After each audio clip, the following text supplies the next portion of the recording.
నమస్తే. రాష్ట్ర ప్రభుత్వం స్థానిక సంస్థల ఎలక్షన్ల నేపథ్యంలో 42% రిజర్వేషన్ల పైన జియో కూడా విడుదల చేసింది. మాట్లాడదాం ఈ అంశం పైన. మనతో పాటు మాట్లాడే కాంగ్రెస్ పార్టీ సీనియర్ నాయకురాలు ఇందిరా శోభన్ గారు ఉన్నారు. మేడం చెప్పండి, ఎట్లా చూడవచ్చు అంటే ఈ జియో తీసుకొచ్చింది రాష్ట్ర ప్రభుత్వం, కానీ గతంలో మనం చూసాం మొన్న ఒక రెడ్డి సామాజిక వర్గం మాత్రం జియో రాకముందే కోర్టుకు వెళ్ళిన పరిస్థితి, పిటిషన్ వేసినప్పుడు. ఇప్పుడు కనుక మళ్ళీ ఒకసారి ఎవరైనా సరే కోర్టుకు వెళ్తే ఎలా ఉంటుంది పరిస్థితి?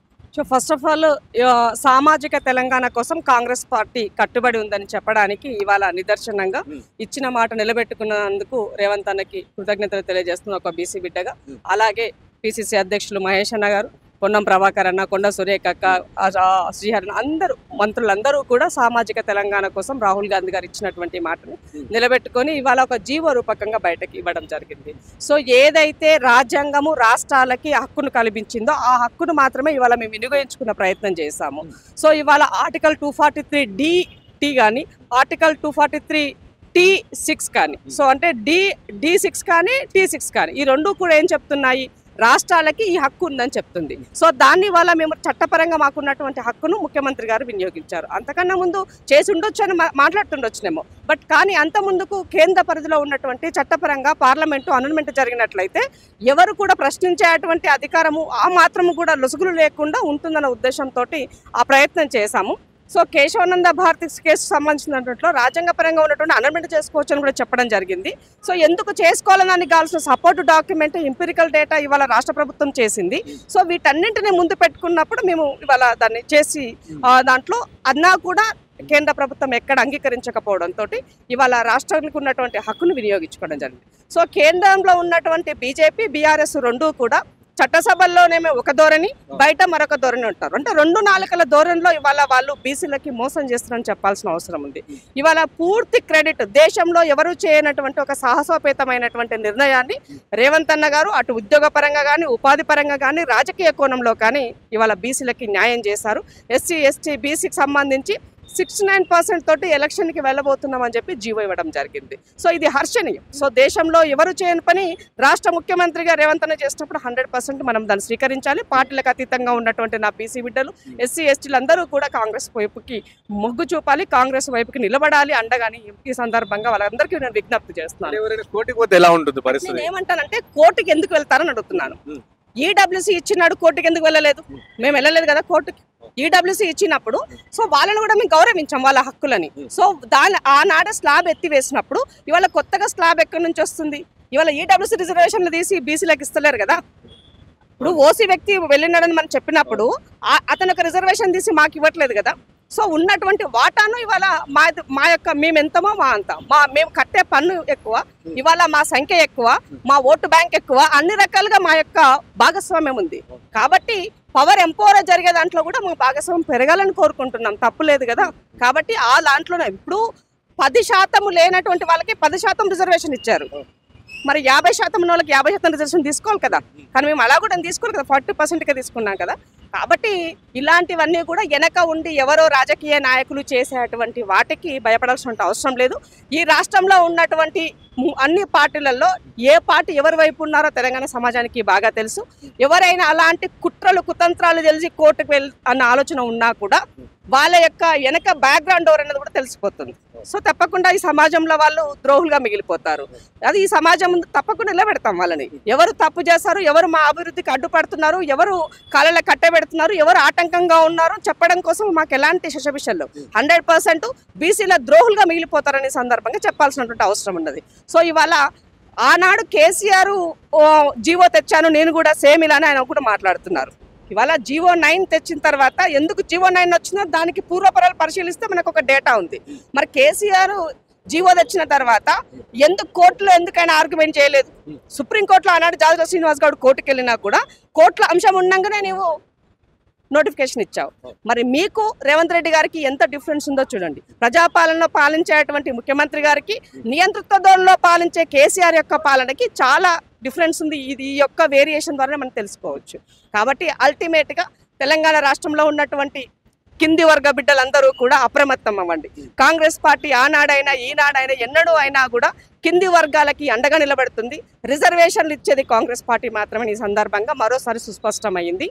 భారతీయ జనతా పార్టీ యొక్క డిఎన్ఏలోనే ఉన్నది రిజర్వేషన్లకి వ్యతిరేకమని.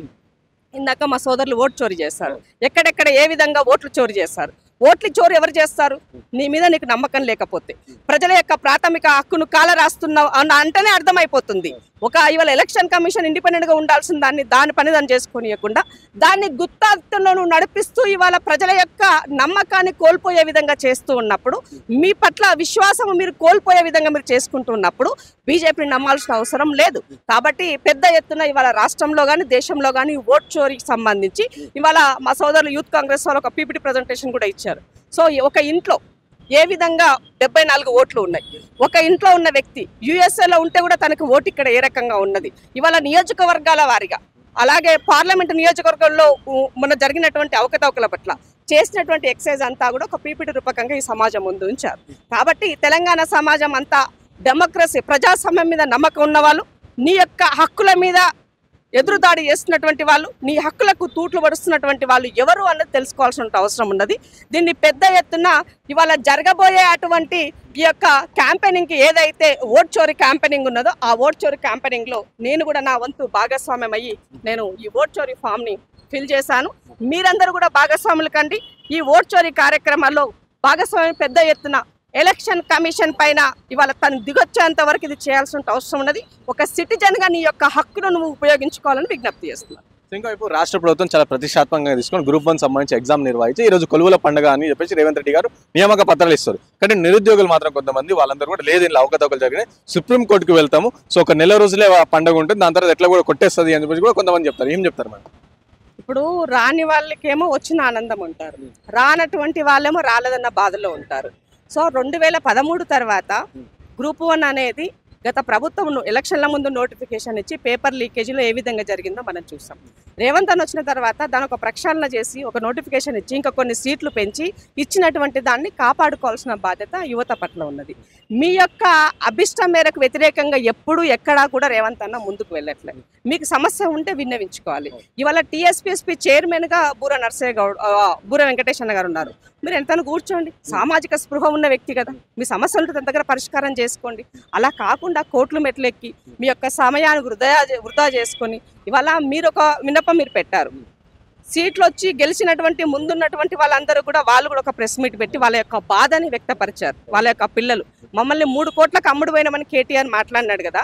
ఒక్కొక్కటి నాకు తల్లిదండ్రులు లేరు, కూలి పనులు చేసుకునే వాళ్ళము, మేము ఎక్కడి నుంచి తెచ్చిస్తామని వాళ్ళు మాట్లాడారు. ఆ ప్రశ్న అంటే చదువుకున్నటువంటి వ్యక్తి యొక్క మనోభావాన్ని దెబ్బతీసే విధంగా ఎప్పుడు మన స్టేట్మెంట్లు ఉండరాదు. ఎందుకంటే గ్రూప్ 1 అనేది చాలా కీలకమైనటువంటి పోస్టు. అలాంటి వ్యక్తి రేపు సర్వీస్లో పనిచేసేటప్పుడు నీతిగా, నిజాయితీగా, నియబద్ధతగా ప్రజలకి మమేకమై ప్రజలతో పనిచేసేటువంటి ఒక క్వాలిటీ ఉన్నటువంటి వ్యక్తులను. సో అలా మనం మాట్లాడేటప్పుడు అంటే మీరు గత ప్రభుత్వంలో మీరు చేసిన నియామకాలను ఇలాగే చేశారని అనుకోవాల్సిన పరిస్థితి ఏర్పడుతుంది. కాబట్టి మరి వాళ్ళ సోదరులు వాళ్ళు కనుక సింగరేణిలో అమ్ముకున్నట్టుగానే ఇక్కడ కూడా చేసుకున్నారని వాళ్ళు మాట్లాడుకుంటే ఎట్లా కాదు కదా. కాబట్టి ఏదేమైనప్పటికీ కూడా నా అన్నదమ్ములకు, నా అక్క చెల్లెలకి, నిరుద్యోగులందరికీ కూడా ఒకటే నా విజ్ఞప్తి. ఈ ప్రభుత్వము మీ ప్రభుత్వం, మీరు ఏరుకోరి తెచ్చుకున్న ప్రభుత్వం, మీకోసం ఉన్నటువంటి ప్రభుత్వం. మీకు వ్యతిరేకంగా పనిచేయాలని రేవంత్ అన్న ఎక్కడ అనుకోవట్లేదు. కాబట్టి కొద్దిమంది రాజకీయ స్వార్థం కోసం వాళ్ళు గీసేటువంటి ఉచ్చులో మీరు పడకండి, చదువుకోండి. చాలా ఇంకా పొజిషన్స్ ఉన్నాయి, వేకెన్సీస్ ఉన్నాయి. ఎప్పటికప్పుడు ఈ ప్రభుత్వం అప్రమత్తంగా మీకోసమే ప్రయత్నం చేస్తున్నారు. ఈ రోజు వరకు రేవంత్ అన్నటువంటి వ్యక్తి ముఖ్యమంత్రి గారు ఒక్కరోజు సెలవు పెట్టలే, హాఫ్ డే కూడా సెలవు పెట్టలేదు. ఆయన 24/7 అవైలబుల్లో ఉంటున్నాడు. డైలీ 18 to 19 hours వర్క్ చేస్తున్నారు. కాబట్టి అలాంటి వ్యక్తికి మనం మరింత బాసటగా నిలబడి తనకు మనము ఏమంటారు శక్తిని ఇవ్వాల్సినటువంటి అవసరం ఉంది. ఆ దిశగా మన యొక్క అడుగులు ఉండాలని మాత్రం నా అన్నదమ్ముళ్లకు, నా అక్కచెళ్ళకి విజ్ఞప్తి చేస్తున్నాను. సో ఇవాళ ఎమ్మెల్సీ వెళ్ళి అక్కడ కూడా కూర్చొని మాట్లాడడం జరిగింది. ఇవాళ రకరకాలుగా ప్రయత్నాలు చేస్తున్నారు. బట్ ప్రతిపక్షంలో గత ప్రభుత్వం ఎన్నడూ మీ మాట వినలే, మీ గోడు వినలే, మీ దగ్గరికి రాలే. బట్ ఇవాళ ఈ ప్రభుత్వం మీ వినడానికి సిద్ధంగా ఉంది, మీ యొక్క కష్టం తీర్చడానికి సిద్ధంగా ఉంది. కాబట్టి ఇలాంటి సందర్భంలో కలవలేనటువంటి పరిస్థితి ఉంటే మనం ఏవైనా చర్యలు చేయొచ్చు. కానీ ఈ ప్రభుత్వం ఆ రకంగా లేదు. కాబట్టి మీరు ఆలోచించుకోవాలని మాత్రము నా అన్నదమ్ములకు విజ్ఞప్తి చేస్తున్నా. పండగ పూట బతుకమ్మ నవరాత్రులు జరుగుతున్నటువంటి వేళ దసరా అనేది తెలంగాణ ప్రజలకు చాలా ఇష్టమైనటువంటి పండగ.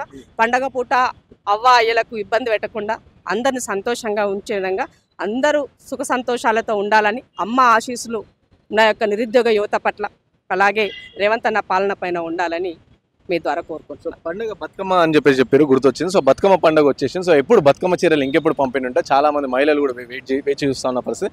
లాస్ట్ టైం ఏమో ఇవ్వలేదు. సో ఈసారి అయినా సరే ఇస్తారా లేదా? రేపే పెద్ద బతుకమ్మ పండుగ, రేపు ఎల్లుండి కొనే ఊర్లలో. సో ఏం చెప్తారమ్మా? మేము ఒక్కటి చెప్తాను, నేను ప్రభుత్వాలు ఎప్పుడూ కూడా ఒక పూట ఇచ్చి వదులుకునే విధంగా ఉండొద్దు.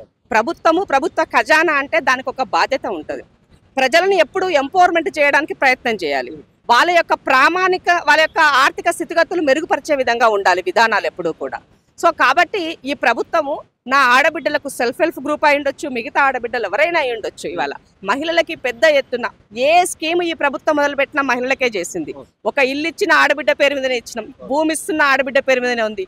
ఇవాళ ఒక రేషన్ కార్డు ఆడబిడ్డ పేరు మీద, సిలిండరు ఆడబిడ్డ పేరుని. ఇవాళ ఆడబిడ్డలు ప్రయాణం చేస్తే ఆ సంబంధించినటువంటి కూడా ఆడబిడ్డలకే ఫస్ట్ 24 గంటల్లో మొదలు పెట్టినాము. ఇవాళ ఒక దీపం పథకం, కరెంటు బిల్లు కూడా ఆడబిడ్డలకు అంటే ఇట్లా ప్రతిదీ కూడా మహిళా కేంద్రకంగానే నా పాలన, నా అభివృద్ధి జరుగుతున్నది.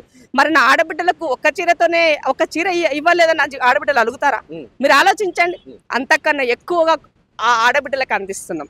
ఇవాళ సెల్ఫ్ హెల్ప్ ఉమెన్ ఎంపవర్మెంట్ చేయడం కోసము ఇవాళ మేము చేసేటువంటి దాంట్లో వాళ్ళకి కావాల్సినటువంటి వాళ్ళు ఒక బస్సుకి ఓనర్ చేసినాం, ఒక పెట్రోల్ బంకుకు ఓనర్ చేసినాం, ఒక సోలార్ విద్యుత్తును ప్రొడక్షన్ చేసే దానికి ఓనర్ని చేసినాం. ఇవాళ చిన్న వాళ్ళు పెద్ద ఇండస్ట్రీస్కి కూడా స్కీమ్స్కి వాళ్ళు ఏది కోరుకుంటే వాటికి ఒక క్యాంటీన్లు ఎక్కడ ఉంటే అక్కడ వాళ్ళు తయారు చేసుకున్న ప్రోడక్ట్స్కి ఇవాళ శిల్పారామంలో ఒక మార్కెట్ చేసి ఇచ్చాం. ఎంతో వాల్యుబుల్ అయినటువంటి శిల్పారామం ఏరియాలో వాళ్ళకి షాపులు కేటాయించినాం. మరి ఇంతకన్నా పెద్ద ఎంపవర్మెంట్ ఇంకేముంటుందని అడుగుతున్నాను నేను.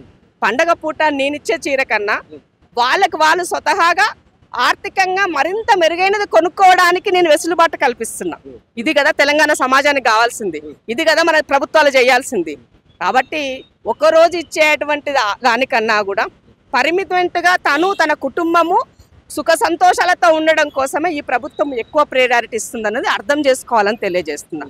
ఇవాళ మహిళా సంఘాలకి వాళ్ళకు ఒక యూనిఫామ్ గా ఉండాలి. ఎక్కడ వెళ్ళినా ఈ ఆడబిడ్డలు SHG గ్రూప్ మెంబర్లు. సో ఇంకా 10 మంది వాళ్ళని చూసి ముందుకు రావాలి అన్నటువంటి ఒక ఆలోచన. మేము వచ్చినాక వడ్డీ లేని రుణాలు తీర్చాం. మేము వచ్చిన తర్వాత వాళ్ళకి లోన్ల ఫెసిలిటీస్ ని సంఖ్య పెంచినాం. మీరేం చేశారు? వడ్డీ లేని రుణాలు నీ హయాంలో 4,000 కోట్ల రూపాయలు పెండింగ్ పెట్టాం. అభయహస్తం పైసలు మేము ఆ రోజు కాంగ్రెస్ హయాంలో ఉన్నటువంటి ₹1 వాళ్ళు కడితే ఇంకో రూపాయి నేను యాడ్ చేసి కాంట్రిబ్యూటరీ యాక్ట్ పెన్షన్ ఉంటే దాన్ని ఎత్తివేసినావు, బంగారు తల్లి ఉంటే దాన్ని ఎత్తివేసినావు. నువ్వు ఆడబిడ్డలకు చేసిన మోసం అంతా ఇంత కాదు. ఆడబిడ్డల పేరు మీద ఇన్సూరెన్స్ ఉంటే ఎత్తేసినావు, ఆడబిడ్డల పైన వాళ్ళకి బీమా కార్యక్రమాలు ఉంటే ఎత్తేసినావు. నువ్వు ఇవన్నీ తప్పులు చేసావు. ఇవాళ సత్యపూస లెక్క మాట్లాడి బతుకమ్మ చీరల గురించి రకరకాలుగా మాట్లాడుకుంటున్నారు. ఇది కాదు కదా. నువ్వు ఇచ్చిన బతుకమ్మ చీరలు తెరల్లాగా ఉన్నాయి. కొంగ ఏమంటారు, ఒరిచేల మీద కొంగలు వాలుతాయేమో అని చెప్పేసి మనము బెరుతు పరదాలు వేస్తాం. ఆ రకంగా ఉన్నాయి నీ చీరలు. మేమే చేసాం ఆనాడు. మళ్ళీ మేము ప్రభుత్వంలోకి అధికారంలోకి వచ్చినాక అలాంటి తప్పులు చేయం కదా. ఒక క్వాలిటేటివ్ గా ఉండాలి ప్రభుత్వాలు చేశారు. ఇవాళ ఆ పని మేము ఆ దిశగా ముందుకు అడిగేస్తున్నాం. సో కాబట్టి ఆడబిడ్డలందరూ కూడా నిరుత్సాహపడకండి. మీరు యజమానులు కావాలన్నదే మా యొక్క ఉద్దేశం. రేవంత్ అనే యొక్క టార్గెట్ కూడా అదే, నా ఆడబిడ్డలను కోటిస్టులు చేయాలని. ఆ దిశగా నా అడుగులు ఉంటాయి. Thank you. సో విన్నారు కదా, ఇది ఇంద్ర శోభన్ గారు చెప్తా ఉన్న పరిస్థితి. సో ప్రధానంగా చూసుకుంటే గ్రూప్ 1 సంబంధించి ఎవరు కూడా నిరుత్సాహపడకండి. సో మీరందరూ చదవండి, చదువుతూ ఉంటే వస్తాయి అని చెప్పేసి కూడా వాళ్ళు భరోసా కల్పిస్తున్న పరిస్థితి. ఇంకోవైపు బీసీలకు సంబంధించిన రిజర్వేషన్, సో దానిపైన మీరు ఈడబ్ల్యూఎస్ కోసం అంటే అగ్రకున్న ఓసీ ఎవరైతే ఉన్నారో సో వాళ్ళకి ఈడబ్ల్యూఎస్ పైన సో మేము వెళ్ళినామా లేదు, సో మాకు ఏదైతే హక్కు ఉందో సో దానికోసం మేము కొట్లాడుతున్నామని చెప్పేసి కూడా వారు చెప్తున్న పరిస్థితి. ఇంకోటి బతుకమ్మ చీరలకు సంబంధించి సో వారు కూడా మాట్లాడారు. సో మేము బతుకమ్మ చీరలు వాటి గురించి కాదు, సో వీళ్ళు ఆడబిడ్డలు కోటీశ్వర్లు చేసే ప్రయత్నం కాంగ్రెస్ ప్రభుత్వం చేస్తుంది అని కూడా ఇంద్ర శోభన్ గారు చెప్తున్న పరిస్థితి. కెమెరా పర్సన్ సాయితో రాణా ప్రతాప్ రిపోర్టింగ్ వాహింగ్ టీవీ ఫ్రమ్ హైదరాబాద్.